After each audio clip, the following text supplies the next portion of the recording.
Good morning, Pradeep sir. Welcome to the show. Morning, Priya. Morning, viewers.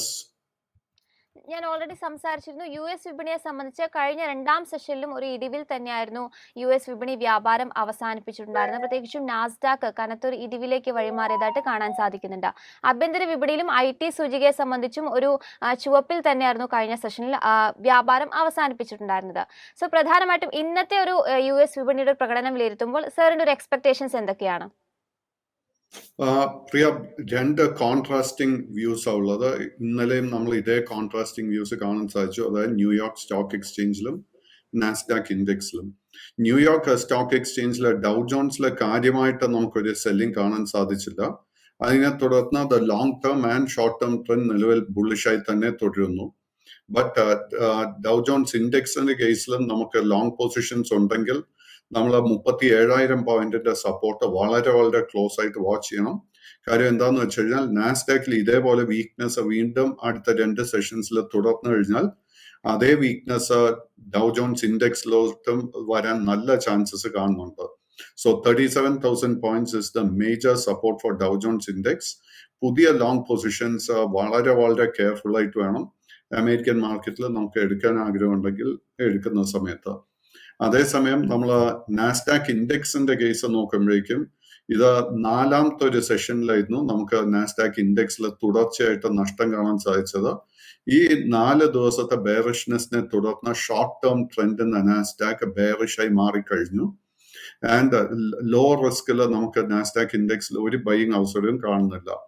So ഈ അടുത്ത 2 സെഷൻസിൽ തിരിച്ചൊരു ബുള്ളിഷ്നെസ്സിലോട്ട് വഴിമാറാൻ chances കാണുന്നില്ല നാസ്ഡാക്കിന്റെ ഇൻഡെക്സിന്റെ കേസിൽ.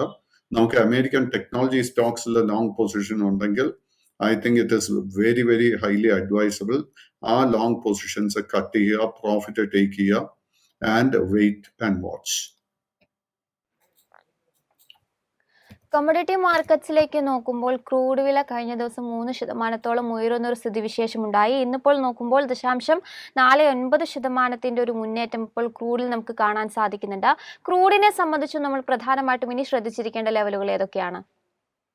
സോ ക്രൂഡ് വളരെ ഒരു ഇൻട്രസ്റ്റിംഗ് പാറ്റേൺ സൃഷ്ടിച്ചിട്ടുണ്ട്. ക്രൂഡിന്റെ കേസിൽ നമ്മൾ സെപ്റ്റംബർ മാസത്തിന് ശേഷം വി സോ മേജർ കറക്ഷൻ. ഏകദേശം ഒരു $97 നിന്ന് $69 വരെ കറക്റ്റ് ചെയ്യുന്നത് നമ്മൾ കണ്ടത്. ആൻഡ് ഡിസംബർ മാസത്തിൽ ഈ ഒരു $67-68 ലെവൽ എത്തിയതിനു ശേഷം നമുക്കൊരു നല്ല റിക്കവറി കാണാൻ സാധിച്ചു. അതിനുശേഷം വീണ്ടും കഴിഞ്ഞ 4 സെഷൻസിൽ ഒരു ഇടിവായിരുന്നു. ബട്ട് അറ്റ് ദ മൊമെന്റ് ഇന്നലത്തെ ബുള്ളിഷ് ക്ലോസിനെ തുടർന്ന് നല്ലൊരു ലോ റിസ്ക് ബൈയിങ് അവസരം ക്രൂഡ് ഓയിലിൽ സെറ്റപ്പ് ആയിട്ടുണ്ട്. നമ്മൾ ആസ് ഇൻവെസ്റ്റേഴ്സ് 2 റെസിസ്റ്റൻസ് ശ്രദ്ധിച്ചിരിക്കേണ്ടത്. ആദ്യത്തത് this is in light sweet crude oil and $74 resistance ഇന്ന് ബ്രേക്ക് ചെയ്ത് കഴിഞ്ഞാൽ short term trend will become bullish. നമുക്ക് അല്പം കൂടെ സേഫ് ആയിട്ട് ഒരു എൻട്രി വേണമെങ്കിൽ നമുക്ക് $76.50 റെസിസ്റ്റൻസ് ബ്രേക്ക് ചെയ്യാൻ വേണ്ടി വെയിറ്റ് ചെയ്യുക. ഈ ഒരു ലെവല് ബ്രേക്ക് ചെയ്ത് കഴിഞ്ഞാൽ ക്രൂഡിന്റെ അടുത്തൊരു മേജർ റെസിസ്റ്റൻസ് $82-83 ലെവലിലായിരിക്കും. ക്രൂഡിന്റെ വില റിക്കവർ ചെയ്യുമ്പോൾ നമ്മൾ ഏറ്റവും കൂടുതൽ ശ്രദ്ധിച്ചിരിക്കേണ്ടത് it is oil marketing company, paint company, tyre companies. ഈ 3 സെക്ടേഴ്സിനെ നെഗറ്റീവായിട്ട് ബാധിക്കും ക്രൂഡ് ഓയിലിന്റെ വില കയറുന്ന സമയത്ത്. യെസ്, ഒപ്പം തന്നെ ഗോൾഡിലേക്ക് നോക്കുമ്പോഴും ഒരു മുന്നേറ്റം തന്നെയാണ് നമുക്കിപ്പോൾ പ്രകടമാകുന്നത്. 0.22% ഒരു മുന്നേറ്റം ഗോൾഡിനെ സംബന്ധിച്ചും രേഖപ്പെടുത്തുന്നുണ്ട്. സോ ഗോൾഡിനെ സംബന്ധിച്ച് ഇനി മുന്നോട്ടേക്കുള്ള ഇതിന്റെ ട്രെൻഡ് എങ്ങനെയായിരിക്കും? കേസിൽ ഡിസംബർ മാസത്തിന്റെ തുടക്കത്തിൽ നമ്മളൊരു പുതിയ റെക്കോർഡ് ഓൾ ടൈം ഹൈ കാണാൻ സാധിച്ചിരുന്നു, $2,152. അതിനുശേഷം ഇറ്റ് ഹാസ് ബീൻ കൺസോളിഡേറ്റിംഗ്, ഒരു സൈഡ് വേസ് മൂവ്മെന്റ് കാണുന്നത്. ബട്ട് വീണ്ടും കഴിഞ്ഞ 4 സെഷൻസിൽ നമുക്ക് സ്വർണത്തിന്റെ കേസിൽ we are again seeing profit taking. നമ്മുടെ കൈവശം ലോങ് പൊസിഷൻ ഉണ്ടെങ്കിൽ നമ്മൾ വളരെ കെയർഫുൾ ആയിട്ട് ഇരിക്കണം. ആൻഡ് നമ്മുടെ ഒരു മേജർ സപ്പോർട്ട് ലെവൽ $1,985 നമ്മൾ ശ്രദ്ധിച്ചിരിക്കേണ്ടത്. $1,985 സപ്പോർട്ട് ബ്രേക്ക് ചെയ്ത് കഴിഞ്ഞാൽ ഗോൾഡിന്റെ long and short term trend ബെയറിഷായി മാറും. പുതിയൊരു ലോ റിസ്ക് ബൈയിങ് ഓപ്പർച്യൂണിറ്റി ഈ കറന്റ് ലെവൽസിൽ കാണാൻ സാധിക്കുന്നില്ല. ആഭ്യന്തര വിപണിയിലേക്ക് വരുമ്പോൾ കഴിഞ്ഞ ഒരു സെഷനിലും നേരിയ ഇടിവിൽ തന്നെയായിരുന്നു ആഭ്യന്തര വിപണി വ്യാപാരം അവസാനിപ്പിച്ചത്. സെൻസെക്സിനെ സംബന്ധിച്ച് 0.7% ഒരു ഇടിവ് രേഖപ്പെടുത്തി 71,356 എന്നുള്ള ഒരു ലെവലിലും നിഫ്റ്റിയും ഏകദേശം 21,517 എന്ന റേഞ്ചിലുമായിരുന്നു വ്യാപാരം അവസാനിപ്പിച്ചത്. എങ്കിൽ പോലും ബ്രോഡർ മാർക്കറ്റിൽ നോക്കുന്ന സമയത്ത് താരതമ്യേന ഒരു മികച്ച ഒരു പെർഫോമൻസ് കാഴ്ചവെക്കാൻ മറ്റ് സൂചികൾക്കൊക്കെ തന്നെ സാധിച്ചിട്ടുണ്ടായിരുന്നു. മിഡ് ക്യാപ് സൂചിക ഏകദേശം 0.3% ഉയരുന്ന ഒരു സ്ഥിതിയുണ്ടായി. സ്മോൾ ക്യാപ് സൂചിക ഒരു ഫ്ലാറ്റ് ആയിട്ടായിരുന്നു വ്യാപാരം അവസാനിപ്പിച്ചത്. ഇന്നിപ്പോൾ പ്രധാനമായിട്ടും നിഫ്റ്റിയെ സംബന്ധിച്ചും നമ്മൾ ശ്രദ്ധിച്ചിരിക്കേണ്ട ലെവലുകൾ ഏതൊക്കെയാണ്? Nifty 50 കേസിലെ മേജർ ട്രെൻഡ് വന്നിട്ട് continues to be bullish. Short term trend also continues to be bullish. So Nifty 50 കേസിലെ രണ്ട് പ്രധാന റെസിസ്റ്റൻസ് ഉള്ളത്. രണ്ട് സെഷൻസിന് മുൻപ് റെക്കോർഡ് ഓൾ ടൈം ഹൈ സൃഷ്ടിച്ച 21,834 ലെവലിലായിരുന്നു. നാച്ചുറലി 21,830, 21,850 ആദ്യത്തെ ഒരു റെസിസ്റ്റൻസ് ആയിരിക്കും. ഇനി ആ ഒരു റെസിസ്റ്റൻസ് ബ്രേക്ക് ചെയ്യുന്നത് എളുപ്പമായിരിക്കത്തില്ല. Because we are I think going to see a lot of profit taking happening. Now ആ ഒരു റെസിസ്റ്റൻസ് ബ്രേക്ക് ചെയ്യാൻ സാധിച്ചു കഴിഞ്ഞാൽ നമ്മുടെ അടുത്തൊരു ടാർഗറ്റ് 22,000 ആയിരിക്കണം. But more important than upside, എൻ്റെ ഒരു ഫോക്കസ് മുഴുവൻ ഇപ്പോൾ ഡൗൺ സൈഡ് സപ്പോർട്ട് ലെവൽസിലായിരിക്കും. ആദ്യത്തെ ഒരു മേജർ സപ്പോർട്ട് കാണുന്നത് 21,300 പോയിന്റ്സ്. ആൻഡ് ആ ഒരു സപ്പോർട്ട് ബ്രേക്ക് ചെയ്ത് കഴിഞ്ഞാൽ 20,950, 20,950 പോയിന്റിന്റെ സപ്പോർട്ട് ബ്രേക്ക് ചെയ്യപ്പെട്ടാൽ short term trend the market will turn bearish. So വളരെ വളരെ കെയർഫുൾ ആയിട്ട് ഇൻവെസ്റ്റേഴ്സ് ശ്രദ്ധിച്ചിരിക്കേണ്ട ഒരു സമയമായത്. ബാങ്ക് നിഫ്റ്റിയിലേക്ക് നോക്കുമ്പോഴും കഴിഞ്ഞ ദിവസം 47,704 എന്നൊരു റേഞ്ചിലായിരുന്നു വ്യാപാരം അവസാനിപ്പിച്ചിട്ടുണ്ടായിരുന്നത്. വളരെ വൊളറ്റൈൽ ആയിട്ടുള്ള ഒരു സെഷനായിരുന്നു ബാങ്ക് നിഫ്റ്റിയെ സംബന്ധിച്ച് ഉണ്ടായിരുന്നത്. ഇന്നലത്തെ ഒരു ഇൻട്രാഡേയിൽ 47,481 എന്ന റേഞ്ചിലേക്ക് താഴ്ന്നൊരു സ്ഥിതിവിശേഷം ഉണ്ടായിരുന്നു. അതായത് 47,500 എന്നുള്ളൊരു ലെവല് കൈവിടുന്ന ഒരു സ്ഥിതി ഉണ്ടായിരുന്നു. പക്ഷേ അതിനുശേഷം വീണ്ടും ഒരു റിക്കവറി ബാങ്ക് നിഫ്റ്റിയെ സംബന്ധിച്ച് കാണാൻ സാധിച്ചിട്ടുണ്ടായിരുന്നു. അതിനുശേഷം 56 പോയിന്റിന്റെ ഒരു ഇടിവോട് കൂടിയിട്ടാണ് വ്യാപാരം അവസാനിപ്പിച്ചത്. പ്രധാനമായിട്ടും നിഫ്റ്റി ബാങ്കിൽ HDFC ബാങ്ക് തന്നെയാണ് ഏറ്റവും അധികം ഒരു ഇടിവിലേക്ക് പോയതായിട്ട് നമുക്ക് കാണാൻ സാധിക്കുന്നത്. 1.5% ഒരു നഷ്ടം HDFC ബാങ്ക് രേഖപ്പെടുത്തിയിട്ടുണ്ടായിരുന്നു. സോ ബാങ്ക് നിഫ്റ്റിയെ സംബന്ധിച്ച് നമ്മൾ ഇനി മുന്നോട്ടേക്ക് ശ്രദ്ധിക്കേണ്ട ലെവലുകൾ എന്തൊക്കെയാണ്? അപ്പോൾ തന്നെ HDFC ബാങ്കിനെ സംബന്ധിച്ച് നമുക്ക് മുന്നോട്ടേക്ക് ഒരു പൊട്ടൻഷ്യൽ ഉള്ളതിനാൽ തന്നെ ഒരു എൻട്രി എടുക്കാൻ പറ്റുന്ന ഒരു ലെവൽ ഏതായിരിക്കും? Priya, Nifty Bank Index mirroring the movement of the Nifty 50.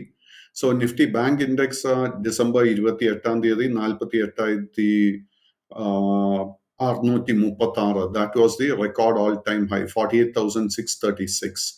ആ ലെവൽ എത്തിയതിനെ തുടർന്ന് നമുക്ക് കഴിഞ്ഞ 4 സെഷൻസിൽ we are seeing lot of profit taking consultation. ബ്രോഡായിട്ട് നോക്കുകയാണെങ്കിൽ നിഫ്റ്റി ബാങ്ക് ഇൻഡെക്സിന് ഒരു മേജർ സപ്പോർട്ട് 46,800 പോയിന്റിലും റെസിസ്റ്റൻസ് വന്നിട്ട് ഇറ്റ് ഇസ് അറ്റ് 48,650. സോ ഈ രണ്ട് ലെവൽസിൽ ഏതെങ്കിലും ഒരു ലെവൽ ബ്രേക്ക് ചെയ്യുമ്പോൾ we are going to see either a big correction. അതായത് ഈ ബിഗ് കറക്ഷൻ വരാൻ ചാൻസ് ഉള്ളത് 46,900 പോയിന്റിന്റെ സപ്പോർട്ട് ബ്രേക്ക് ചെയ്യുമ്പോൾ. And next buying opportunity only if the Nifty index, bank index 48,650 level break ചെയ്താൽ മാത്രം.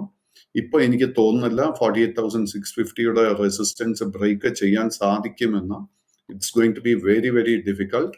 സോ നമ്മളിപ്പോൾ എന്താ ചെയ്യേണ്ടതെന്ന് വെച്ച് കഴിഞ്ഞാൽ വീണ്ടും പുതിയ ലോങ് പൊസിഷൻസ് എടുക്കുന്നതിന് പകരം നമ്മുടെ ശ്രദ്ധ മുഴുവൻ എക്സിസ്റ്റിംഗ് ലോങ് പൊസിഷൻസ് മാനേജ് ചെയ്യാൻ വേണ്ടി ആയിരിക്കണം. HDFC ബാങ്കിൽ even though the trend is bullish, current ലെവൽസിൽ പുതിയ ലോങ് പൊസിഷൻ അഡ്വൈസ് ചെയ്യുന്നില്ല. കഴിഞ്ഞ ഒരു സെഷനിൽ ബജാജ് ഓട്ടോയെ സംബന്ധിച്ച് ഒരു മികച്ചൊരു നേട്ടത്തിൽ അവസാനിപ്പിക്കാൻ വേണ്ടിയിട്ട് സാധിച്ചിട്ടുണ്ടായിരുന്നു. കമ്പനിയെ സംബന്ധിച്ച് ആ ഒരു ഷെയർ ബൈബാക്കിന് ഒരുങ്ങുന്നു എന്നുള്ളൊരു പ്രഖ്യാപനമൊക്കെ തന്നെ നടത്തിയിട്ടുണ്ട്. ഇതിനായിട്ടുള്ള ഒരു യോഗം ജനുവരി 8 ചേരുമെന്ന് തന്നെയാണ് കമ്പനി അറിയിച്ചിരിക്കുന്നത്. 2023 കമ്പനിയെ സംബന്ധിച്ച് വളരെ മികച്ചൊരു വർഷമായിരുന്നു എന്നും 20,000 കോടി ക്യാഷ് രേഖപ്പെടുത്താൻ വേണ്ടിയിട്ട് സാധിച്ചു എന്നും MD ആയിട്ടുള്ള രാജീവ് ബജാജ് അറിയിച്ചിട്ടുണ്ടായിരുന്നു. ഇതിനു മുൻപ് കഴിഞ്ഞ വർഷം 2022 ജൂണിലായിരുന്നു ഇവർ ഒരു ഷെയർ ബൈബാക്ക് പ്രഖ്യാപിച്ചിട്ടുണ്ടായിരുന്നത്. അന്ന് ഓഹരി ഒന്നിന് 4600 രൂപ നിരക്കിൽ ഏകദേശം 2500 കോടി രൂപയുടെ ഓഹരികൾ തിരികെ വാങ്ങിയിട്ടുണ്ടായിരുന്നു. കഴിഞ്ഞ വർഷത്തെ ഒരു ബജാജ് ഓട്ടോയുടെ ഒരു പെർഫോമൻസ് വിലയിരുത്തുമ്പോഴും ഓൾമോസ്റ്റ് ഒരു 96% റിട്ടേൺ നൽകാൻ വേണ്ടിയിട്ട് ഓഹരിക്ക് സാധിച്ചിട്ടുണ്ട്. ബജാജ് ഓട്ടോയെ സംബന്ധിച്ച് സാറിന്റെ ഒരു വ്യൂ എന്താണ്? ഒരു ലോങ് പൊസിഷൻ എടുക്കണം എന്നുണ്ടെങ്കിൽ പ്രധാനമായിട്ടും ശ്രദ്ധിക്കേണ്ട ലെവലുകൾ ഏതൊക്കെയാണ്? ബജാജ് ഓട്ടോയുടെ കേസ് എടുക്കുമ്പോഴേക്കും ബജാജ് ഓട്ടോ ഇന്നലെ വളരെ ശക്തമായിട്ടായിരുന്നു ക്ലോസ് ചെയ്തത് in spite of a week Nifty. So Bajaj ഓട്ടോയുടെ കേസ് എടുക്കുമ്പോഴേക്കും the undertone continues to be bullish. In fact ഇന്നലെ ക്ലോസ് ചെയ്തിരിക്കുന്നത് it is at a record all time high. നമുക്ക് കഴിഞ്ഞ ഓൾമോസ്റ്റ് ഒരു 1.5 മാസത്തിനിടെ ഒത്തിരി നേട്ടം ബജാജ് ഓട്ടോയിൽ കിട്ടിക്കഴിഞ്ഞു. ആൻഡ് ഈ കറന്റ് ലെവൽസിൽ അഗെയിൻ പുതിയ ലോങ് പൊസിഷൻ അഡ്വൈസ് ചെയ്യുന്നില്ല. നമ്മുടെ കൈവശം ഓൾറെഡി ലോങ് പൊസിഷൻ ഉണ്ടെങ്കിൽ അത് മെയിൻറ്റെയിൻ ചെയ്യാം. ബട്ട് 6400 6400 രൂപ സപ്പോർട്ടായിട്ട് ശ്രദ്ധിച്ചിരിക്കുക. മറ്റൊരു നല്ലൊരു മുന്നേറ്റം കാഴ്ചവെച്ച ഒരു ഓഹരി എന്ന് പറയുന്നത് റെയിൽടെൽ കോർപ്പറേഷന്റെ ഓഹരികളായിരുന്നു. കഴിഞ്ഞ ദിവസം 52 ആഴ്ചയിലെ ഉയർന്ന നിലയിലേക്ക് എത്തുന്ന ഒരു സ്ഥിതിവിശേഷം ഓഹരിയെ സംബന്ധിച്ചുണ്ടായിരുന്നു. കമ്പനിയെ സംബന്ധിച്ച് RBNL നിന്നും ഒരു ഓർഡർ ലഭിച്ചതിന് പിന്നാലെയാണ് ഇത്തരം ഒരു മുന്നേറ്റം നമുക്ക് കാണാൻ സാധിച്ചത്. ഓൾമോസ്റ്റ് ഒരു 35 കോടി രൂപയുടെ ഒരു ഓർഡറാണ് കമ്പനി കരസ്ഥമാക്കിയത്. ഈ ഒരു ഓഹരിയുടെ ഒരു പെർഫോമൻസ് വിലയിരുത്തുമ്പോഴും കഴിഞ്ഞൊരു 3 വർഷത്തിനിടയിൽ നല്ലൊരു മികച്ച പെർഫോമൻസ് അല്ലെങ്കിൽ റിട്ടേൺ നൽകാൻ വേണ്ടിയിട്ട് ഓഹരിക്ക് സാധിച്ചിട്ടുണ്ടെന്ന് നമുക്ക് കാണാൻ സാധിക്കുന്നുണ്ട്. ഒപ്പം തന്നെ കഴിഞ്ഞ ഒരു മാസത്തിലേക്ക് നോക്കുമ്പോൾ 30% റിട്ടേൺ നൽകാൻ വേണ്ടിയിട്ട് സാധിച്ചിട്ടുണ്ട്. ഒരു മൾട്ടി ബാഗർ റിട്ടേൺ നൽകാൻ വേണ്ടിയിട്ട് കഴിഞ്ഞൊരു 1 ഇയർ ആയിട്ട് കമ്പനിക്ക് സാധിച്ചിട്ടുണ്ടായിരുന്നു. കാര്യക്ഷമമായിട്ടുള്ള ഒരു ഓപ്പറേറ്റിംഗ് മാർജിൻ നിലനിർത്തുന്നതിനും കമ്പനിക്ക് സാധിച്ചിട്ടുണ്ട്. സോ ഈ ഒരു സ്റ്റോക്കിനെ സംബന്ധിച്ച് സാറിന്റെ ഒരു ഔട്ട്ലുക്ക് എന്താണ്? ഒരു ലോങ് ടേം പെർസ്പെക്റ്റീവിൽ നമുക്ക് കൺസിഡർ ചെയ്യാൻ സാധിക്കുമോ? So RailTel long term trend and short term trend again വളരെ ബുള്ളിഷ് ആയി തന്നെ തുടരുന്നു. ഇൻഫാക്ട് അഗെയിൻ ബജാജ് ഓട്ടോയെ പോലെ തന്നെ ഇന്നലെ സ്റ്റോക്ക് റെക്കോർഡ് ഓൾ ടൈം ഹൈലായിരുന്നു ക്ലോസ് ചെയ്തത്. കൈവശം ഓൾറെഡി ലോങ് പൊസിഷൻ ഉണ്ടെങ്കിൽ അത് തീർച്ചയായിട്ടും മെയിൻറ്റെയിൻ ചെയ്യാം. ബട്ട് നമ്മുടെ മേജർ ഒരു സപ്പോർട്ടായിട്ട് ശ്രദ്ധിച്ചിരിക്കണം 335 രൂപ. ആ ഒരു സപ്പോർട്ട് ബ്രേക്ക് ചെയ്യപ്പെട്ടാൽ short term trend will turn bearish. Current ലെവൽസിൽ പുതിയ ലോങ് പൊസിഷൻ അഡ്വൈസ് ചെയ്യുന്നില്ല. ബട്ട് പ്രിയ എൻ്റെ ഇടയ്ക്ക് റെയിൽ ടെല്ലിനെ കുറിച്ച് ചോദിച്ചത് കൊണ്ട് മറ്റ് ചില റെയിൽ സ്റ്റോക്സിനെ കുറിച്ചും കൂടെ സംസാരിക്കാം. ഇർകോൺ വീണ്ടും റെയിൽ ടെല്ലിനെ പോലെ തന്നെ ഇന്നലെ വളരെ സ്ട്രോങ് ആയിട്ടായിരുന്നു ക്ലോസ് ചെയ്തത്. Again record all time high. But just like in the case of RailTel നമുക്ക് ഒരു പുതിയ ലോങ് പൊസിഷൻ എടുക്കാൻ സാധിക്കത്തില്ല. ആൻഡ് IRCTCയുടെ കേസ് എടുക്കുമ്പോഴേക്കും IRCTCയും റെക്കോർഡ് ഓൾ ടൈം അല്ല. I think it is trading near 52 week high. And IRCTCയുടെ കേസിൽ മേജർ റെസിസ്റ്റൻസ് കാണുന്നത് 925 റുപ്പീസിലാണ്. And at the same time support കാണാൻ സാധിക്കുന്നത് it is at 855. 855 support break ചെയ്യപ്പെട്ടാൽ short term trend will turn bearish. And finally RVNLന്റെ case എടുക്കുമ്പോഴേക്കും RVNL കഴിഞ്ഞ 3 മാസമായിട്ട് it is trending sideways. At this point of time ഒരു കാര്യമായിട്ട് ഒരു ബുള്ളിഷ് ട്രിഗർ കാണുന്നില്ല. എങ്കിൽ പോലും വളരെ ഷോർട്ട് ടേമിന് വേണ്ടി ഒരു പൊസിഷൻ എടുക്കാൻ ആഗ്രഹിക്കുന്നുണ്ടെങ്കിൽ 190 രൂപയുടെ റെസിസ്റ്റൻസ് ശ്രദ്ധിച്ചിരിക്കുക. ആ ഒരു റെസിസ്റ്റൻസ് ബ്രേക്ക് ചെയ്യാൻ സാധിച്ച ഒരുപക്ഷെ നമുക്കൊരു 10 റുപ്പി നേട്ടം എക്സ്പെക്ട് ചെയ്യാം.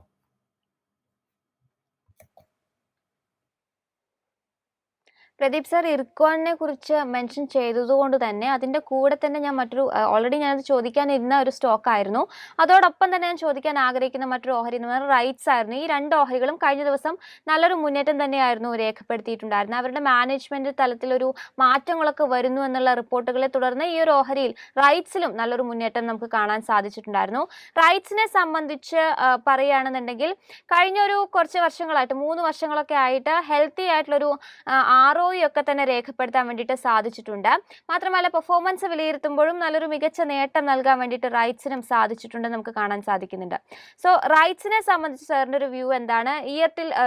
കഴിഞ്ഞൊരു 1 ഇയർ ആയിട്ട് നോക്കുമ്പോൾ ഓൾമോസ്റ്റ് ഒരു 57% റിട്ടേൺ നൽകാൻ വേണ്ടിയിട്ട് റൈറ്റ്സിന്റെ ഓഹരികൾക്കും സാധിച്ചിട്ടുണ്ട്. റൈറ്റ്സിനെ സംബന്ധിച്ച് സാറിൻ്റെ ഒരു ഔട്ട്ലുക്ക് എന്താണ്? സെപ്റ്റംബർ മാസത്തിൽ അറൌണ്ട് 581, 582 അതായിരുന്നു അതിൻ്റെ ഒരു പീക്ക് ലെവൽ. ആൻഡ് ആ ഒരു ലെവൽ എത്തിയതിനെ തുടർന്ന് we are seeing a correction consolidation. കഴിഞ്ഞ ഒരാഴ്ചക്കിടെ വീണ്ടും ഈ സ്റ്റോക്കിൽ നമുക്കൊരു ബൈയിങ് ഇൻട്രസ്റ്റ് കാണാൻ സാധിക്കുന്നുണ്ട്. and short term is slowly becoming bullish. വീണ്ടും ഞാൻ മറ്റേ RVNL കേസ് പറഞ്ഞതുപോലെ തന്നെ ഈ ഒരു സ്റ്റോക്കിലും വളരെ ഷോർട്ട് ടേമിന് വേണ്ടി ഒരു ബൈയിങ് അവസരം ഒരുപക്ഷെ നമുക്ക് ലഭിക്കാം. ഇന്ന് സ്റ്റോക്കിന് 528 രൂപയുടെ റെസിസ്റ്റൻസ് ബ്രേക്ക് ചെയ്യാൻ സാധിക്കുന്നുണ്ടെങ്കിൽ 528 റെസിസ്റ്റൻസ് ബ്രേക്ക് ചെയ്യാൻ സാധിച്ചു കഴിഞ്ഞാൽ സ്റ്റോക്കിന്റെ അടുത്ത മേജർ റെസിസ്റ്റൻസ് 560 ലെവലിലായിരിക്കും. ഒപ്പം തന്നെ ഓട്ടോ സൂചികയിലുള്ള മറ്റു 2 സ്റ്റോക്കുകളെ കുറിച്ച് ഞാൻ ചോദിക്കാൻ ആഗ്രഹിക്കുകയാണ്. ഓട്ടോ സൂചിക കഴിഞ്ഞ ദിവസത്തിൽ ഒരു ഇടിവായിരുന്നു രേഖപ്പെടുത്തിയിട്ടുണ്ടായിരുന്നത്. എങ്കിൽ പോലും അതിൽ മഹീന്ദ്രയുടെ ഓഹരിക്ക് നല്ലൊരു മുന്നേറ്റം കാഴ്ചവെക്കാൻ സാധിച്ചിട്ടുണ്ടായിരുന്നു. കമ്പനിയെ സംബന്ധിച്ച് മുന്നോട്ടേക്ക് വളരെയധികം പൊട്ടൻഷ്യൽ ഇപ്പോൾ പല ബ്രോക്കറേജുകളും കാണുന്നുണ്ട്. ഏകദേശം മോത്തിലാലൊക്കെ ഒരു 21% ഒരു അപ്സൈഡ് പൊട്ടൻഷ്യൽ മുന്നോട്ടേക്ക് പ്രതീക്ഷിക്കുന്നുണ്ട്. 2023-26 വരെയുള്ള സാമ്പത്തിക വർഷത്തിൽ ഏകദേശം 12% വരുമാന വളർച്ച ഉണ്ടാകുമെന്നാണ് ഇപ്പോൾ അനലിസ്റ്റുകളൊക്കെ തന്നെ എസ്റ്റിമേറ്റ് ചെയ്യുന്നത്. പ്രത്യേകിച്ചും അവരുടെ പാസഞ്ചർ SUV സെഗ്മെന്റിന്റെ വോള്യത്തിലൊക്കെ തന്നെ നല്ലൊരു ശ്രദ്ധേയമായിട്ടുള്ള വളർച്ച ഉണ്ടാകുമെന്ന് കണക്കാക്കുന്നുണ്ട്. ഒപ്പം തന്നെ മറ്റൊരു കോൺട്രാഡിക്ടറി ആയിട്ട് പറയുകയാണെന്നുണ്ടെങ്കിൽ മദേഴ്സിന്റെ ഓഹരികളെ സംബന്ധിച്ച് ഒരു കനത്ത ഇടിവിലേക്ക് കഴിഞ്ഞ ദിവസം പോയിട്ടുണ്ടായിരുന്നു. മദേഴ്സിനെ സംബന്ധിച്ച് അവരുടെ പ്രൊമോട്ടർ ഗ്രൂപ്പ് അവരുടെ ഈ ഓഹരികൾ വിറ്റഴിക്കുന്നു, പൂർണ്ണമായിട്ടും ഒഴിയുന്നു എന്നുള്ള തരത്തിലുള്ള റിപ്പോർട്ടുകൾ വന്നിട്ടുണ്ടായിരുന്നു. ഇതിന് പിന്നാലെ മദേഴ്സിന്റെ ഓഹരികളിൽ 2% ഒരു ഇടിവ് രേഖപ്പെടുത്തിയിട്ടുണ്ടായിരുന്നു. സുമിടോമോ വയറിംഗ് സിസ്റ്റേഴ്സിന്റെ കൈവശമുള്ള ഏകദേശം 14% ഓഹരികളാണ് കമ്പനി വിറ്റഴിക്കുമെന്ന് അറിയിച്ചിട്ടുണ്ടായിരുന്നത്. ഈ 2 ഓഹരികളെ സംബന്ധിച്ച് സാറിന്റെ റിവ്യൂ എന്താണ്?